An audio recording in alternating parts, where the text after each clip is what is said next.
21st question 12th maths RBSC miscellaneous exercise number 3 विविध प्रश्न number 3 का है।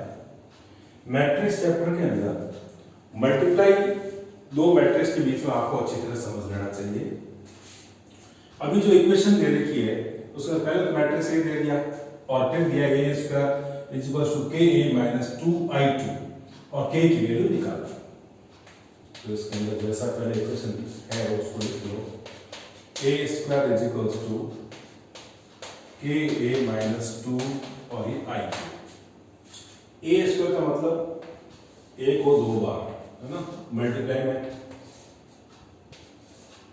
तो ये 3 4 -2 -2 3 4 -2 and -2 is equals to k, फिर कितना a को वापस यहाँ लिखो -2 4 एंड ये -2 यहाँ बहुत ध्यान से देखना i2 लिखा हुआ है। i का मतलब आइडेंटिटी मैट्रिक्स और 2 का मतलब 2 ऑर्डर का। वैसे भी देखा जाए ये 2 ऑर्डर नहीं भी देता तो उसी ऑर्डर का लिखते जिस ऑर्डर का a है। ये हो जाएगा 1 0 और ये 0 1। अब बहुत केयरफुली इनको मैट्रिक्स का मल्टीप्लाई करना है। रो को कॉलम के ऊपर स्टैंड करो, उठा के इसके ऊपर रखो, तो 3 3 हो जाएगा 9, ये हो जाएगा -8। इसी तरह इसको यहाँ रखेंगे तो ये -6 और ये +4। R2 को इसके ऊपर स्टैंड करो तो ऐसे जो R1 से किया वैसे R2 से करना है। ये 12 माइनस ये 8 हो जाएगा। इसको इसके ऊपर रखेंगे, मल्टीप्लाई करेंगे तो -8 और इसको इसके साथ +4 इज इक्वल्स टू k है। तो इस k का अंदर मल्टीप्लाई कर दो, एवरी एलिमेंट से मल्टीप्लाई कर दो, -2k और ये -2 प्लस इस -2 का अंदर मल्टीप्लाई कर दो। अब यहां पर देखो ये वैल्यूज कितनी है 1, यहां पर हो गया 4, ये हमारे पास -2, ये हो गया -4 इज इक्वल्स टू ये 3k -2 और ये -2k, ये हमारे पास हो जाएगा 4k एंड -2k एंड ये -2। अब बहुत इजी है, तो k की वैल्यू निकालनी है तो दो मैट्रिक्स इक्वल है, इसका मतलब कॉरस्पॉन्डिंग एलिमेंट्स इक्वल होंगे। तो 4 को इसके साथ इक्वेट कर दो, 4 इक्वल्स टू 4k, 4 से 4 कैंसिल हो गया, k की वैल्यू 1 रखनी। अभी यहाँ बहुत ज्यादा ध्यान रखना है, k की वैल्यू 1 दूसरी जगह रख के देखना है। अगर वेरीफाई होती है तो ये k की वैल्यू एक्सेप्ट होती है। तो यहाँ पर 1 रखो, 3 -2 कितना हो जाएगा 1, यहाँ पर -2, यहाँ पर -4 आ रहा है। इट मींस अब ये हम कह सकते हैं कि k का आंसर करेक्ट है। अगर ये k की वैल्यू यहाँ से 1 आती और k दूसरी जगह रखने से अगर ये दोनों वैल्यूज इक्वल नहीं होती तो उसमें लिख देना डज नॉट एग्जिस्ट। ध्यान रखना, बहुत इंपॉर्टेंट बात बता रहा हूँ। यहाँ पर जो k की वैल्यू निकलती है किसी एक को इक्वेट करने से, वो दूसरी जगह रखने से भी दूसरा एलिमेंट भी आपस में अपने कॉरस्पॉन्डिंग एलिमेंट के इक्वल होना चाहिए। इस कंसेप्ट को याद रखना।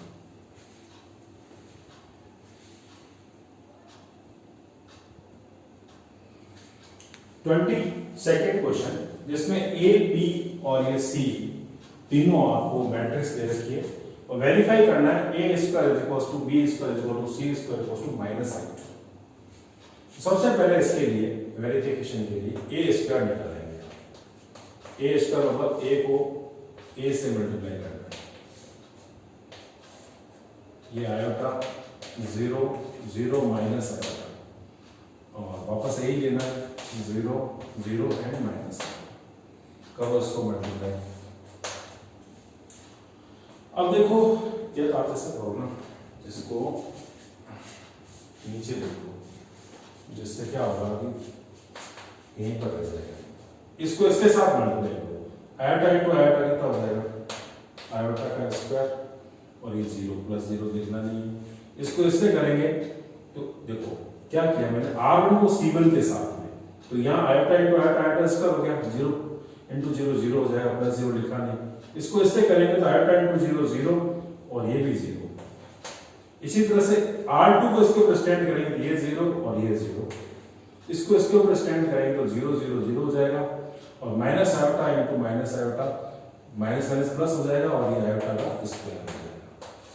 एक बात क्लियर ध्यान रख लो, जो आयोटा होता है ना इसकी वैल्यू होती है रूट माइनस। तो आयोटा स्क्वायर में क्या हो जाएगा, रूट हट जाएगा, सिर्फ -1 रहेगा। तो इसको आप लिख दो -1 0 0 और -1, माइनस कॉमन ले लो इसमें से, 1 0 और ये 0। अब ये वैल्यू किसकी है, ध्यान दो, ये आइडेंटिटी मैट्रिक्स है, बाहर माइनस, और इसको अपन I2 कह सकते हैं। I2 का मतलब सेकंड ऑर्डर की आइडेंटिटी मैट्रिक्स, यानी 2x2 ऑर्डर की। एक बात कंप्लीट हो गई। इसी तरह से इसको इक्वेशन फर्स्ट यानी a square equals to -I2। अब b स्क्वायर निकालेंगे। b स्क्वायर का मतलब b को b से करना है, 0 -1 1 और ये 0, यहाँ पर 0 -1 1 और ये 0। अब आप इसमें क्या करो, इसको इससे करेंगे तो ये 0 और ये -1, ये -1, इसको इससे करेंगे तो ये कितना 0 हो जाएगा और ये भी 0 हो जाएगा। 1 0 को इससे करेंगे तो ये 0, ये 0 ये 0 हो जाएगा। इसलिए इसको इससे करेंगे तो ये -1 और ये 0, माइनस कॉमन ले लो, 1 0 0 1, इसको I2 कह देंगे, is equals to -I2। Left में क्या चल रहा था, b स्क्वायर, यहाँ लिख दो आप a स्क्वायर, है ना। ये हमारे पास सेकंड इक्वेशन। एक और बचा है c स्क्वायर के बारे में करना है। c स्क्वायर मतलब c को c से 0 आयोटा आयोटा और ये 0, वापस एक बार और c लिखना है, आयोटा इनटू 0। अब इसको इससे करेंगे, ध्यान से देखो, 0 को 0 से, आयोटा को आयोटा से, तो क्या हो जाएगा आयोटा का स्क्वायर। इसी तरह इसको इससे करेंगे, ये 0 और ये 0 हो जाएगा, इसको इसके ऊपर स्टैंड करेंगे 0 हो जाएगा और ये आयोटा का स्क्वायर आ जाएगा।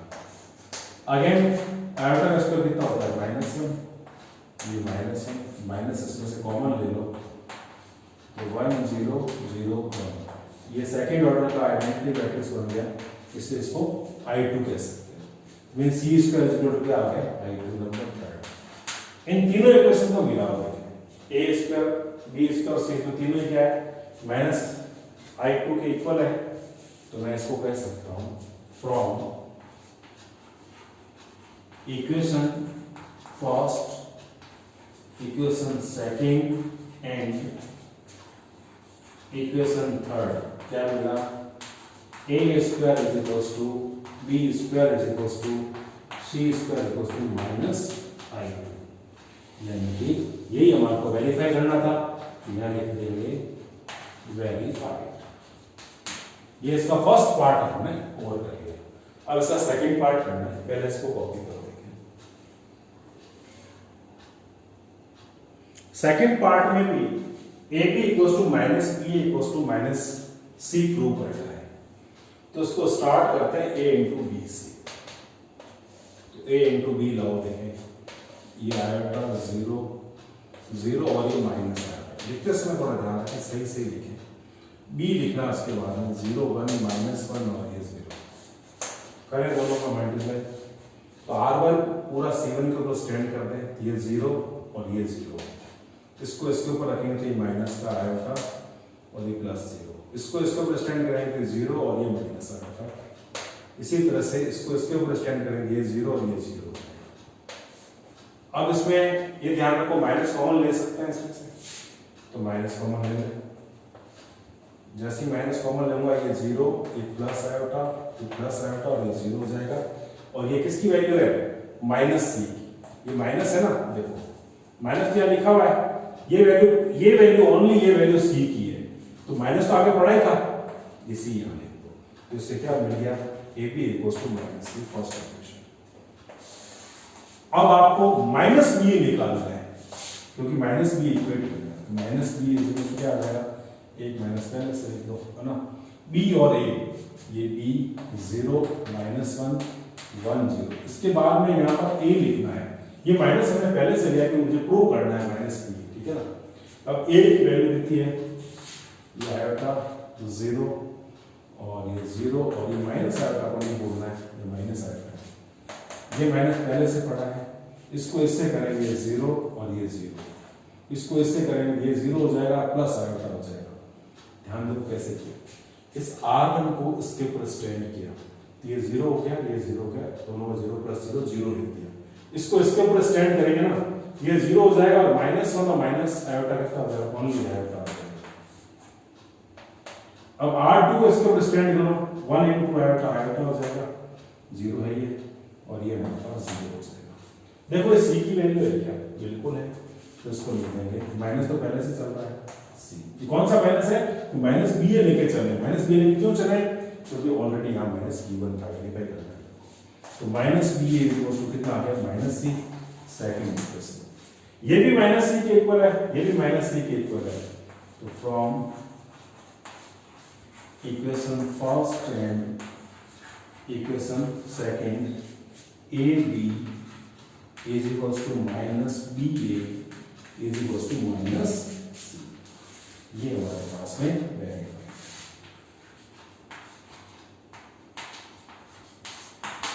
अच्छी तरह से आप समझ लो इनको, और आयोटा इक्वल्स टू -1 होता है, ये याद रखना है।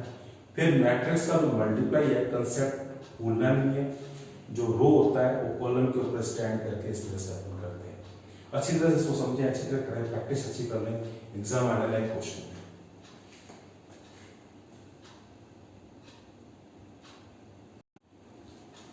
Twenty-third question, matrix A is equals to 3 1 -1 2 FA equals to A square minus 5A plus 7I, find FA की वैल्यू निकालनी है, तो इसका आंसर एक मैट्रिक्स आ जाएगा।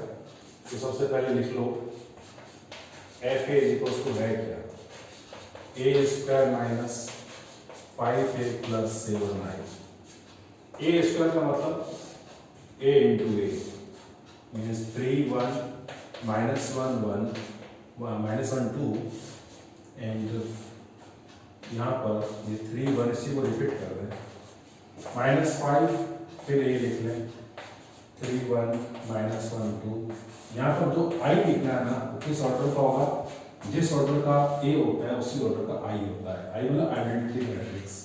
ऐसा क्यों होता है कि उसके बिना फिर ऐड नहीं कर सकते, सेम ऑर्डर होना कंपल्सरी है इसलिए। अब इसको इससे मल्टीप्लाई करो, R1 जो है ना C1 के ऊपर पूरा उठा के स्टैंड कर दो, तो 3 3 जा 9, ये हमारे पास -1, इसको इसके ऊपर स्टैंड करेंगे तो 3 1 जा 3 और ये प्लस का 2, इसको इसके ऊपर स्टैंड कर दें तो ये माइनस का 3, ये -2, ये इसके ऊपर स्टैंड होगा पूरा इसको, तो -1 1 को मल्टीप्लाई करेगा -1 और ये 2 2 जा 4 प्लस -5 को अंदर मल्टीप्लाई कर दें तो ये हो जाएगा -15 प्लस का 5 -5 एंड -10, 7 को अंदर मल्टीप्लाई करें तो एवरी एलिमेंट से मल्टीप्लाई होगा, सबको ऐड करें, ये कितना हो गया 8, यहाँ से आ जाएगा -15 और लास्ट से आ जाएगा 7, कॉरस्पॉन्डिंग एलिमेंट्स आएंगे, ये हमारे पास 5 -5 और लास्ट में 0, ये माइनस का 5, यहाँ से आ गया प्लस का 5 और फिर उसके बाद में लास्ट में 0 है, ये हमारे पास 3 -10 and plus 7 is equals to ये 15 -15 0 और ये हमारे पास 0 और ये हमारे पास में कितना हो जाएगा 0 और ये मेरे पास में 0, ये हमारा 0 मैट्रिक्स आ जाएगा, यानी इज इक्वल्स टू 0 इसका आंसर हो जाएगा। तो 0 मैट्रिक्स को 0 से रिप्रेजेंट करते हैं, तो FA इक्वल्स टू कितना हो जाएगा 0 हो जाएगा। अच्छा क्वेश्चन है, केयरफुली सॉल्व करें बस। यहाँ तो क्या है, मैट्रिक्स और मल्टीप्लाई अगर अच्छे से सीख लिया ना तो फिर इसमें कोई प्रॉब्लम नहीं है।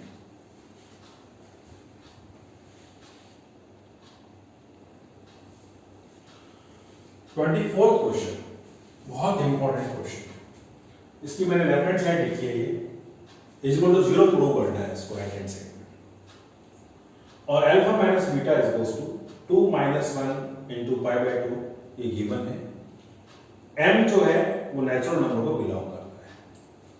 बहुत अच्छा क्वेश्चन है, स्टेप टू स्टेप चलेंगे इसमें, बहुत केयरफुली सॉल्व करेंगे इसको। यहां पर देखो मैट्रिक्स का मल्टीप्लिकेशन,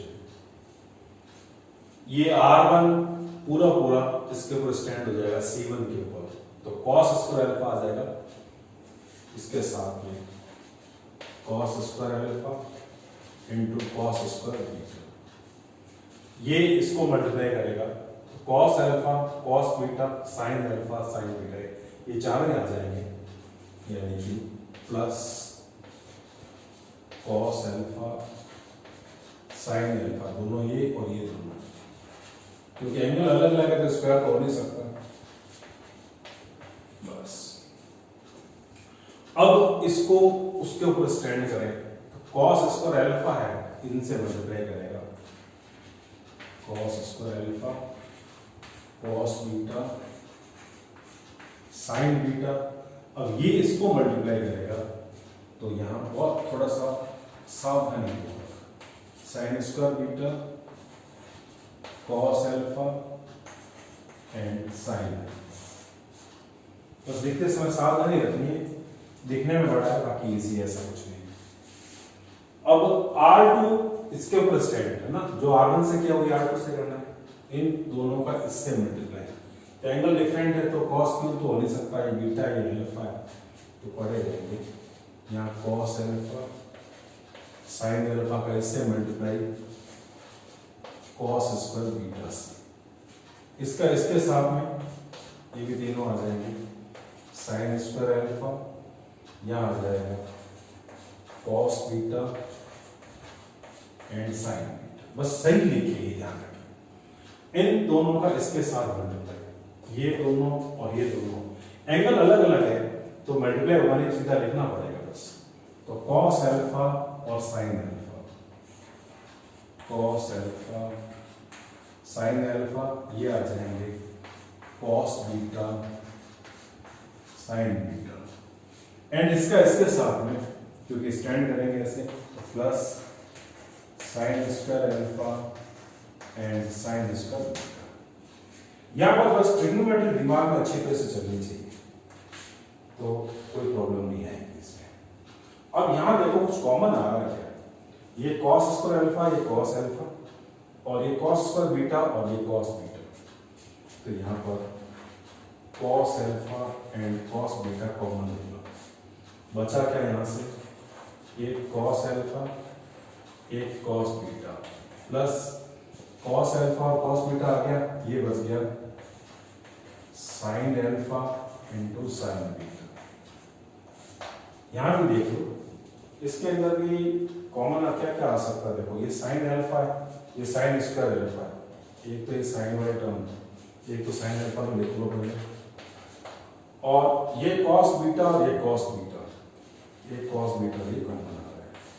यहाँ क्या बचेगा, इसमें से ये कॉस बीटा बाहर आ गया, तो ये हो जाएगा cos alpha cos beta plus, यहाँ ध्यान दो, एक साइन अल्फा बच जाएगा और ये साइन बीटा बच जाएगा, कॉस बीटा तो बाहर ले लिया, साइन अल्फा बाहर ले लिया।